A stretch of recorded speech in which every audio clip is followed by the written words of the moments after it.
ஓம் சிவாய. அன்பார்ந்த ஸ்பிரிச்சுவல் ஜோதி நிபுணருக்கு கிருஷ்ணன் ராஜகோபாலன் காலை நல் வணக்கத்தை அறிவித்துக் கொள்கிறேன். புரோதி வருடம் புரட்டாசி மாதம் என்பது ஆங்கில வருடத்தை பொறுத்த வரைக்கும் 2024 செப்டம்பர் 17ஆம் தேதியிலிருந்து அக்டோபர் 17 வரைக்கும் உள்ள கால அளவு தான் புரட்டாசி மாதம். பேரே புரட்டாசி, புரட்டி எடுத்துருமா. இத்தனை வருஷம் எல்லாருக்கும் இனிமேல் எடுக்கும். இயற்கை சீற்றங்கள் இருக்கும், கடவுள்லாம் கொஞ்சம் இருக்கும். உலக அளவில் பொறுத்துக்கு ஏஷியன் கண்ட்ரிஸ் சொல்லக்கூடிய அந்த நாடுகள்லாம் இருக்குமா இருக்காதான் தெரியும். ஒரே நெருப்பு மண்டலம் தான் இருக்கும். பூமி அதிர்ச்சி எல்லாம் யார் இருக்காலேன்னு தெரியாத அளவுக்கு ஆகும். பொருளாதாரம் சரிவு நிறைய இருக்கும். இதற்காக சண்டை கட்டலாம் யாருக்குமே தெரியாது. புகஞ்சுன்றது புகை நெருப்பு எரிஞ்சு 10 பெருசாக எரிஞ்ச மாதிரி எரிஞ்ச அப்புறம் தான் போனது தான். வியாபாரங்கள்லாம் கொஞ்சம் வீத்தடிக்கும். முதலீடு பண்ண வெளிநாடு முதலீடுகள்லாம் கொஞ்சம் ஜீரோவாகக்கூடிய சந்தர்ப்பம் இருக்குது. இதெல்லாம் வரக்கூடியது தான். ஆனால் நமக்கு பாதிப்பு அவ்வளோ இருக்காது. அதில் 90% நமக்கு 10% கூட கிடையாது. பேர்பட்ட இது நல்லவில் இருக்கும். அப்பப்போ இயற்கை தான் யாரும் காட்டணும் இல்லையா. நான் மாட்டு சுதந்திரமாக என்னவானா பண்ணிட்டு இருந்தேன்னா, அரசுகள்லாம் அப்படி இருந்ததுன்னா நான் ஒருத்தர் இருக்கேன்னு தெரியறதுக்காக பகவான் இப்படி காட்டுவார். உங்களால் யாரும் தடுக்க முடியாது. நம்ம தான் பலிகடாக ஆக வேண்டியதும். பரவாயில்ல, நம்ம சுற்றி இருக்கிற நாடுகள்லாம் முன்ன சொன்ன மாதிரி நாசமாக தான் போகும். அது யாரும் நீங்கள் போய் நிவாரணம்லாம் செய்ய முடியாது.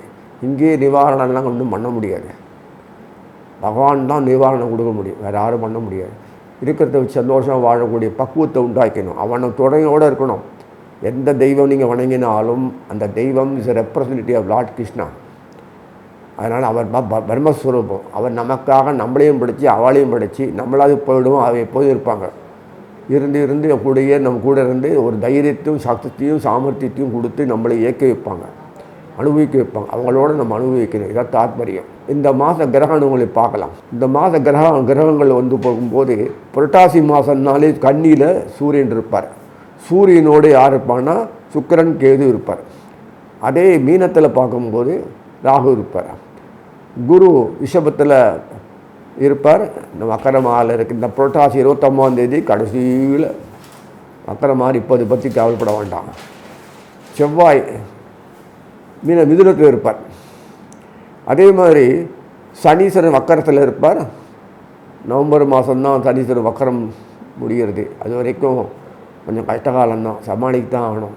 குரு கொஞ்சம் வக்கரமெல்லாம் இருக்கிற காலத்து வரைக்கும் நல்லா பயன்படுத்திக்கலாம். இந்த மாத கடைசியில் தான் குரு வக்கரம் ஆகிறதுனால, அதாவது புரட்டாசி 29ஆம் தேதினா உங்களை பொறுத்த வரைக்கும் 15ஆம் தேதி அக்டோபர் அப்போ தான் அவர் வக்கரம் ஆகிறார் குரு. அது வரைக்கும் பீஸ்ஃபுல்லாக இருக்கலாம். இல்லாததை பற்றி நினைக்க வேண்டாம். இருக்கிறத வச்சு சந்தோஷமாக வாழ்ந்து அதை நமக்குள்ளே நம்ம பங்கிட்டு அனுபவிச்சுக்கலாம். வியாபாரங்கள் என்ன தான் உலகத்தில் பெரிய பெரிய மாற்றங்கள் வந்தாலும் நம்ம ஊரில் இந்தியாவில் பெரிய பெரிய வியாபாரம்லாம் இருக்காது. இப்படி தான் இருக்கும். ஏன்னா சிறு தான் நம்ம பண்ணி பழக்கம். ஆனால் ஒரே வேண்டுகோள், குடும்பமாக இருந்து வாழுங்க. இத்தனால் தனிமரம் தூப்பாகாத மாதிரி இருந்தீங்க. வியாபாரத்தை முதற்கொண்டு எல்லோரும் குடும்பமாக இருந்தீங்கன்னா உங்கள் பணம் உங்கள்கிட்ட இருக்கும், சொத்து உங்கள்கிட்ட இருக்கும், பொருள் உங்கள்கிட்ட இருக்கும், எல்லாம் உங்கள்கிட்டயே இருக்கும். நம்மளும் நிரந்தரமாக செல்வந்தராக இருப்போம். இல்லைன்னா செல்வந்தர் எங்கேயோ செல்வோம் அப்படின்னு போயிடும். முதலீடுகள்லாம் பெரும்பாலுமே இங்கே பண்ணுற மாதிரி தான் இருக்கும். ஒன்றும் பண்ண மாட்டாங்க. வெளிநாட்டில் தான் பண்ணி போகணும். அந்த நாட்டு பொருளாதாரம் முன்னேறதோட இங்கே 0வாக தான் இருக்கும். இது நம்ம வாங்கின வந்த வரம். எப்போதுமே இல்லாத போது தான் நமக்கு வேணும்னு அனுபவிக்கணும்னு தோணும். இருக்கும்போது அது இன்னும் மேலே இருந்து வேணும்னு தோணும். இது மனித சுபாவம். நமக்கு இயற்கையோடு ஒட்டி பகவான் இந்த ஊரில் மட்டும்தான், நாட்டில் மட்டும்தான் இந்த மாதிரி அமைப்பு. மற்றெல்லாம் கிடையாது. சாத்தியமாக நம்ம பகவான் நம்ம கூடயே இருந்து அனுபவிக்க பகவான் கிருஷ்ணன் நம்ம கூட இருக்கார். தெய்வங்களும் நம்ம கூடயே இருக்குது. அந்த தெய்வங்கள்லாம் கூட இருந்தாலும் நம்ம இவ்வளோவாக வாழ முடியுது. இல்லைன்னா பணம் பொருள் ரிசல்ட்டு சேர்ந்திருந்தாலும் வாழவே முடியாது. நிம்மதியற்ற போக்கு எத்தையோ பண்ணிட்டு எப்படியோ பண்ணிட்டு ஒரு வெற்றி ஒன்று உண்டாகும். அது இங்கே கிடையாது. அதெல்லாம் கவலைப்பட வேண்டாம். நல்லா இருப்போம். வியாபாரம் நன்னா பெருகும். எதிர்பார்த்தாலும் நன்னாவாகும். மெயின் நமக்கு ஃபுட் ஆர்டிகிள்ஸு, ட்ரெஸ்ஸிங் மெட்டீரியல்ஸு, கலை தொடர்புள்ள வியாபாரங்கள் இதெல்லாம் நமக்கு நிறைய இருக்கும்.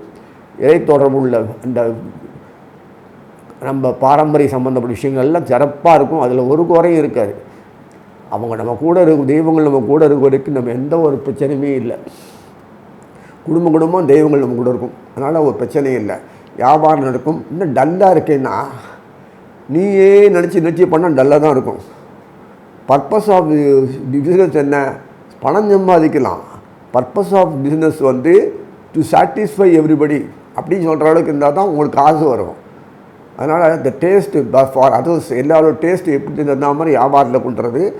ஆர்டிஃபிஷியல் டிமாண்டெல்லாம் பண்ணாமல் அந்த வியாபாரத்தை இப்படி பண்ணாமல் பண்ணினீங்கன்னா எல்லோரும் சிறப்பாக வாழ முடியும். பணம் நிறைய வரும்.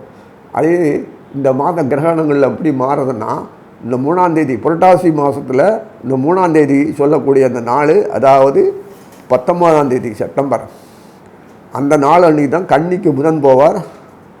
கன்னிக்கு அது வரைக்கும் சூரியனோட அந்த புதன் ராசி பருவத்தில் பண்ணுவார். இது எவ்வளோ பெரிய யோகம் பாருங்கள். ஞானமும் அறிவும் செல்வமும் புத்தியும் கொடுக்கக்கூடிய சூரியனோடு சேர்ந்து ஒரு பரிவர்த்தனை பண்ணுறதுன்னா, சூரியனோடு சேர்ந்தால் ஒரு யோகம். இந்த பரிவர்த்தனை பண்ணுறது அதோட யோகம். அதே பாதி மாதம் வரைக்கும் பண்ணுறார். அதே அப்புறம் 20ஆம் தேதி வாக்கில், புரட்டாசி 20ஆம் தேதி வாக்கில் புதன் துலாத்துக்கு போவார். கண்ணியில் இருந்த புதன் துலாத்துக்கு போவார். கண்ணியிலேருந்து சிம்மத்தில் இருந்த புதன் வந்து எப்போ வருவார்னா 3ஆம் தேதி வருவார். 3ஆம் தேதி வரைக்கும் தான் அந்த ராசி பற்றி நடக்கும்.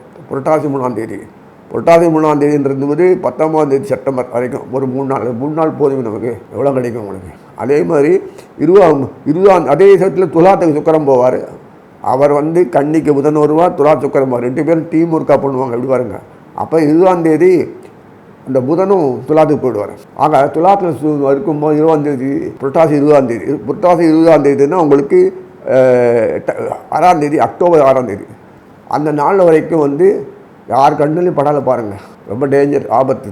துலாத்தில் புதனும் சுக்கரனும் உட்காந்துருக்கு. அப்புறம் என்ன, அது அடுத்த மாதம் அதுக்கு அடுத்தது 28ஆம் தேதி விருச்சிகத்துக்கு சுக்கரன் போவார்.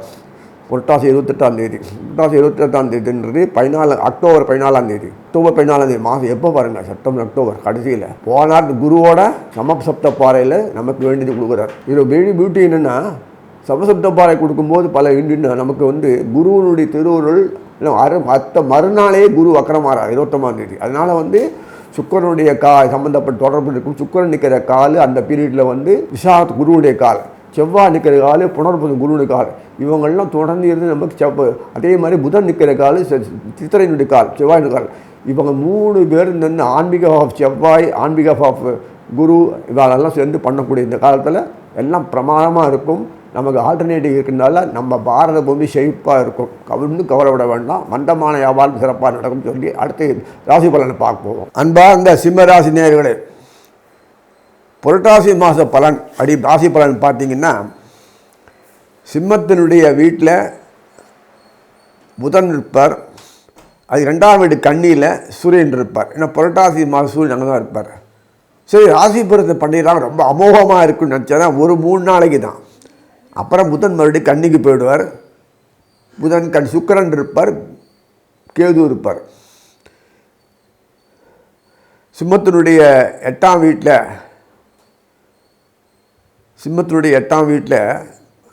ராகு இருப்பார், 2ஆம் வீட்டில் கேது இருப்பார். 7ஆம் வீட்டில் சனீஸ்வரன் முடங்கி கிடப்பார். அந்த முடங்கி கிடைக்கிறதுனால ஆல்டர்னேட்டிவாக செய்யக்கூடிய விஷயங்கள்லாம் ராகு பண்ணுவான், சனீஸ்வரன் 2 பேரும் மாற்றி இதை முடிஞ்ச வரைக்கும் பண்ணிக்கிறாங்க.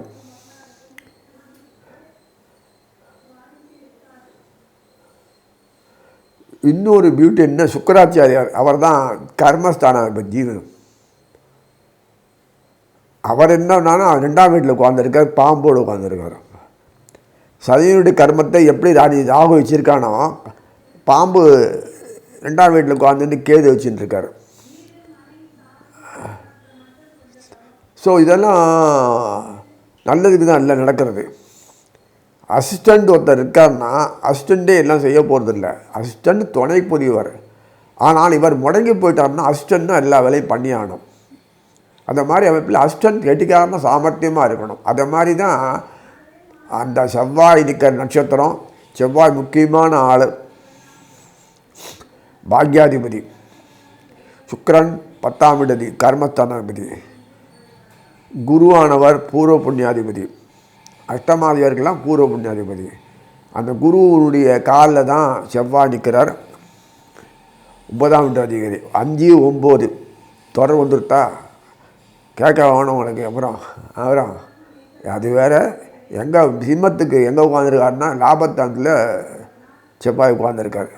செவ்வாய் எங்கள் பலம் இல்லை. அவர் பலம் எவன் கேட்டான்? அவர் ராஜா. அவர் இந்த வருஷம் மேலே அந்த இடத்துல உட்கார்ந்ததுனால எப்போதுமே அறிவாளிகளுக்கு யாராக இருந்தாலுமே அடக்க ஒழுக்கமாக இருக்கணும். அடக்க ஒழுக்கமாக இருக்கிறதுனால அவர் இடிச்சவாய் நத்தம் இல்லை. அதே மாதிரி செவ்வாய் அங்கே பலமற்று இருக்கிறதுனால ஒரு தோட்டத்தில் இருக்கிறதுனால பலம் எப்போதும் உண்டு தான். அந்த பலம் ராஜாவாக இருக்குது. எப்போ காட்டுறோம் அப்போ காட்டுவார். இந்த இடத்துல அடங்கி அமைதியாக இருக்கார். ஏன்னா குருவனுடைய சாரத்தில் வாங்கி அழகாக நமக்கு வேண்டியது உங்களுக்கு வேண்டியதெல்லாம் கொடுத்துட்டுருக்காரு. அதனால் லாபஸ்தானத்தில் பிரமாமாக இருக்கும். சுகஸ்தானாதிபதி பாக்யாதிபதி சொல்லக்கூடிய செவ்வாய் சிறப்பாக செயல்படுறார். லாபத்தில் உட்கார்ந்து பண்ணுறார். பண்ணும்போது தாடங்கி தகுந்த மாதிரி குருவனுடைய செயல்பாடில் தொடர்பு கொண்டு செயல்படுறாரு. சாரநாதன் புனர்பூசமாக இருக்கிறதுனால. அதே சமயத்தில் சூரியனும் தன்னோட முதல் 3 நாளைக்கு புதனோடு சேர்ந்துட்டு நிறைய பண்ணி கொடுத்துட்றாரு.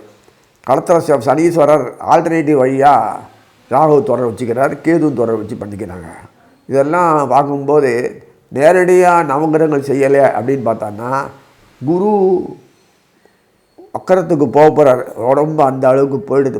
படுக்கையில் படுக்க போகிறார். அதுக்காக வேண்டி கூட இருந்து செய்யக்கூடிய காரியங்கள்லாம் என்னென்ன ஆலோசகராக இருந்து சுக்கராச்சாரை விச்சிகத்துக்கு போன உடனே தொடர்பு கொள்கிறார். சனீஸ்வரன் தொடர்பு கொள்ள வைக்கிறார். இதெல்லாம் ஒரு எப்படி தான் அந்த மாதிரி அமைப்பில் கொண்டு பண்ணுறான்னு எங்களுக்கு புரியல. கடகடகன்னு பண்ணும்போது எவ்வளோ அழகாக இருக்குது. எல்லா ராசிக்கும் அந்த கஷ்டகாலங்கள் வரும்போது அரவணைச்சின்னு அதுக்குண்டான ஒரு வழியை உத்தியை கையாளுறோன்னா ரொம்ப அருமையாக இருக்கும். சூரியன் முக்கியமானவர் இல்லையா? அவர் என்ன அழகாக பண்ணுறாரு பாரு. குரு தான் அத்தனை வருஷம் கொடுக்கணும். ஆனால் அதை கொடுக்கணுன்னா அப்புறம் இது மாதிரி ஏழாமே எடுத்தோன்னா அதை மாதிரி மற்றவங்க கொடுக்க முடியாது. அதுக்காக ஆல்டர்னேட்டிவ் அவர்கிட்ட ரிசீவ் பண்ணுற வாங்கி டிஸ்ட்ரிபியூட் பண்ணுற பண்ணி என்ன அழகாக பண்ணுறாரு பாருங்கள். அதை வேடிக்கை பாருங்கள். பூர்வ புண்ணியாதிபதி குரு.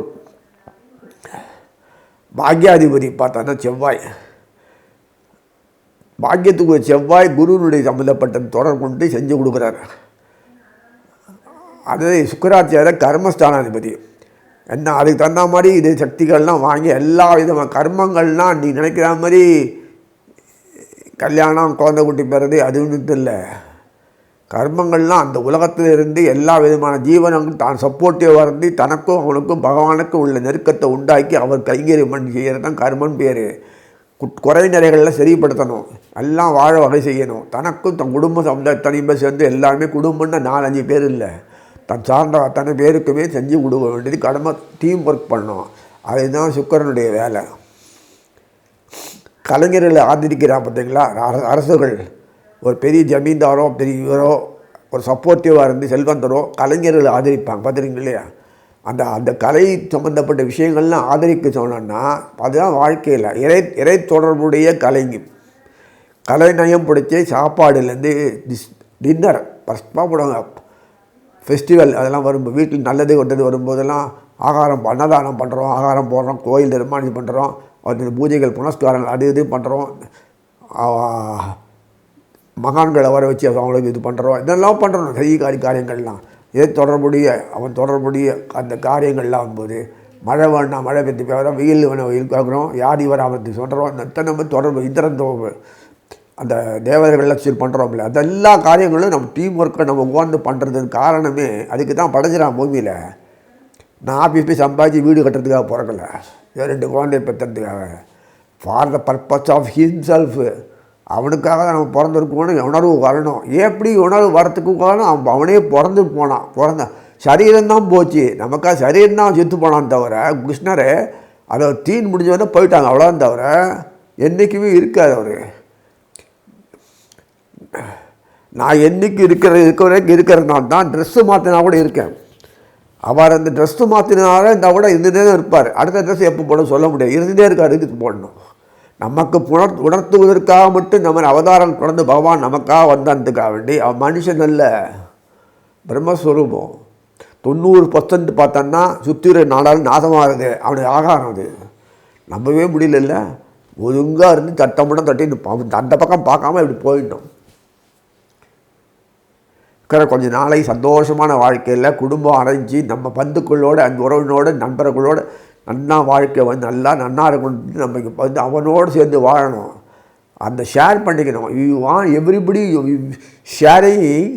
அவங்களுடைய கஷ்டமோ நஷ்டமோ எல்லாமே அவனோட பண்ணணும் பகவான். அதுதான் எதிர்பார்க்குறான். அதுதான் பச்சையாக கேட்குறாரு கீதையில். மகாபாரதத்தில் கீதையில் பச்சையாக சொல்கிறேன், என்னை விட்டுட்டு பண்ணாதீங்கடா, ஏன்டா இப்படி பண்ணுறீங்கன்னு சொல்லி பச்சையாக சொல்கிறாரு. தப்பாக பண்ண வேண்டியது தான் அகங்காரத்தில். ஒரு பிராமணன் குழந்தைகளை காணாமல் போச்சுக்காக இது என்ன சின்ன விஷயம், தூக்கின்னு போகிறேன். நானே பார்த்து அர்ஜுனை பார்க்க போய் அந்த ஒரு செகண்டாக ஒரு நான் மொத்தம் 5 நிமிஷத்தில் போகும், இது ஒரே நிமிஷத்தில் போயிடுது. அம்பு படுக்கையை போட்டு வச்சுருந்தான். ஆனால் அங்கே போய் திருப்பி பார்த்துட்டு அவராக பாக கொடுத்தார். ஸோ இது எதுக்கு சொல்கிறேன்னா, சைத்தன்யம் அவ்வளவும் இப்படி தான் இருக்குன்னு அர்த்தம் இல்லை. அதனால் பொறுத்த வரைக்கும் சிம்மத்தை பொறுத்த வரைக்கும் சிறப்பாக இருக்கும். நாடில் அரசியல் மாற்றங்கள்லாம் இப்போதைக்கு வரக்கூடிய காலம்தான் அது. ஆனால் குழப்பம் நிறைய இருக்கும். அடிச்சுப்பான ஒருத்தருக்குள்ளே அவிச்சுப்பான போவாங்க. தயவுசெய்து கண்ணும் காது மூக்கு முடின்னு ஒதுங்கி போடுங்க. யூ நெய்யர் சப்போர்ட் நார்ஸ், அப்படியே ஒதுங்கி போடுங்க. அவங்களாலாம் அரசாங்கத்தால் நல்லது ஒன்றும் நடக்க போவதில்லை, நடக்கிற மாதிரி இருக்கும். அவ்வளோதான், ரெக்கார்டில் எழுதி வச்சுக்கலாம், அவ்வளோதான். செயல்படுறது கிடையாது. அதுதான் தெரிஞ்ச விஷயம் ஆச்சு உங்களுக்கு. அதனால் இயற்கை அழிவுகள் வந்தாலும் நமக்கு பெரிய பாதிப்புகள் கொடுக்க போகிறதில்ல. ஏதோ சுத்தம் பண்ணிட்டு போகிறோம், அப்படி நாம் சமுத்திரம் உள்ளே வரும், க்ளீன் பண்ணிட்டு போகும். அது கொஞ்சம் காஷனாக இருக்கணும், அவ்வளோதான். போர்க்கால அடிப்படையில் அவங்க போர் வந்ததுன்னா என்ன பண்ணுறோம், பங்கில் போய் ஒழிஞ்சிக்கிறாங்க. அந்த காலத்தில் கோயிலில் போய் இருந்துப்பாங்க. அங்கே பாதை இதெல்லாம் சுரங்கம்லாம் இருக்கும் கோயிலில். இந்த கோயில் சுரங்கத்தில் பார்த்திங்கன்னா எல்லாரும் பங்கில் பார்த்தோன்னா ரூம் இருக்குது, நிறைய நகைகள்லாம் இருக்கும், சாப்பிட்ற வேண்டிய பொருள் ஐட்டங்கள்லாம் பண்ணுறதுக்கு பண்ணின ஐட்டம் இல்லை, அதில் வச்சுருப்பாங்க, தங்கத்தை வச்சுருப்பாங்க. எல்லா உணவுகளில் பத்திரமா ஊர் மக்கள் இந்த ப்ராப்ளம் முடிஞ்சோடனே எல்லா வழியும் வந்துடுவாங்க. அதுதான் அந்த கோயிலில் சிறப்பான அம்சங்கள்லாம். இதுக்கு சொல்கிறேன்னா, நமக்கு தங்கத்துக்கு வீடு இல்லை, அப்புறம் பங்கா எத்தனை கஷ்டம் வந்தாலும் அவன் கூட இருக்கான் உணர்வு பகவானோட ஈடுபாடு அதிகமாக இருக்கிறதுக்கு இருந்துட்டிங்கன்னா ஒரு பிரச்சனையும் இல்லை. தேவதைகள் எல்லாமே நமக்கு அனுகூலம் இருக்கிறது தான் படைச்சிருக்கான். அப்படியாவது பண்ணுங்களேன்னு நம்ம எல்லாம் நம்ம வரைக்கும் தான். அப்படின்னா என்ன அர்த்தம்? அதனால் அந்த உணர்வு வரணும். அப்போ காப்பாற்றும் போது தெய்வம் வேணும், ஒரு நேரத்தில் வேணாம். ஏன்னா இதை அனுபவிக்கிறது எல்லாமே அவன் தொடர்புள்ளது தான், எல்லாம் அதோடு சேர்ந்து அனுபவிக்கணும்னு வச்சுருக்கான். ஆக சிம்மராசி பொறுத்தவர்களுக்கு லைஃப்பில் ஒரு சேஞ்சஸ், மாறுதல்கள் நிறைய வரும். நிறைய மாறுதல் இந்த காலத்தில் கிடைக்கும். எதிர்பார்ப்புகள்லாம் கடகடாக நடக்கும். எப்போவோ எதிர்பார்த்து இப்போ நடக்கிறதேன்னா இப்போ நடக்கிறதே அதை மறந்தே போச்சு அப்படின்னு சொல்கிற அளவுக்கு நடக்கும். அதாவது காலத்தில் நடக்க வேண்டியதெல்லாம் இழுத்து அடிக்காமல் இந்த காலத்தில் இந்த புரட்டாசி மாதத்துலேயே முடிஞ்சிடும். புரட்டாசி மாதத்தில் கல்யாணம் பண்ண மாட்டானே, மற்ற மாதத்தில் அப்படியே பண்ணிடுற மாதிரியும் புரட்டாசியில் பண்ணாத மாதிரியும். மற்ற மாதத்தில் நீங்கள் டைம் ஃபுல்லாக எங்கேயாச்சும் புரட்டாசி மாதத்தில் பகவான்கிட்ட எழுத பண்ணால் இயற்கை அழிவுகள் ஜாஸ்தியாக இருக்கும். புரட்டாசி மாதத்தில் பாதிப்புகள் இருக்குனால புரட்டாசி மாதம் கல்யாணம் பண்ணுறதில்ல, அவ்வளோதான். மழை காலம் பொருள்லாம் கிடைக்காது. அது மாதிரி ஏதோ அந்த காலத்தில் அப்படி சின்ன, இப்போ அதெல்லாம் கிடையாது. எல்லா காலத்துலையும் ஒரே மாதிரி தான் எல்லாம் நடக்கக்கூடிய திருமண பாகங்கள் நடக்கும். உட்காந்து மெத்தாடு மெதுவாக பார்த்துட்டு இருக்காங்க, கடகடான்னு முடிஞ்சிடும். கல்யாணம் முடிஞ்சு பண்ணின பிறகு நீங்கள் ஒரு நாள் பார்த்து வச்சுக்கோங்க, வேணான்னு சொல்லலை. அப்படி வேகம் நடக்கும், அந்த வேகத்தில் போகும். ஜீவன் நன்னா இருக்கும். வியாபாரம் மறுபடியும் நல்லா ஒரு சாட்டர்டே மெயின்டைன் வந்துடும். அது கிடைக்கிறது. வெளிநாட்டில் போகிறத மாத்திரம் கொஞ்சம் அவாய்ட் பண்ணுறது நல்லது. போயிட்டீங்கன்னா போனது தான். அப்படி இருக்க நிலைமை தான் இருக்குது. இங்கே நம்ம சோறு மற்றவங்களுக்கு போடக்கூடிய அமைப்பு தான் கொடுத்துருக்கான். அங்கே போய் சாங்கி இங்கே சோறு தின்ன வேண்டாம், அப்படி தான் அமைப்பு வச்சுருக்கு. அன்றைக்கி காந்தி பகிஷ்காரம் பண்ணார், அந்நிய துணியில் பகிஷ்காரம் பண்ணார்ல. காரணம் என்ன? நம்ம இந்திய பொருளாதாரம் வளரணும்னு அமைச்சார். அதனால சொல்ல வர இந்த சமயத்துலையாவது நம்ம நாடுகளில் இண்டஸ்ட்ரியல் டெவலப் பண்ணினீங்கன்னா நல்லா இருக்கும். ஏன்னா சிம்ம ராசி அதுதான் சொல்ல வந்தது. ஆக ஒரு 4 பேர் சாப்பாடு போடுங்க, அந்த அளவுக்கு இண்டஸ்ட்ரி பண்ணுங்கள் போதும். இப்படி ஒரு அமைப்பு தான் இந்த மாதம் உண்டாக்கியிருக்கார் சொல்லி வாழ்த்து அமைகிறேன்.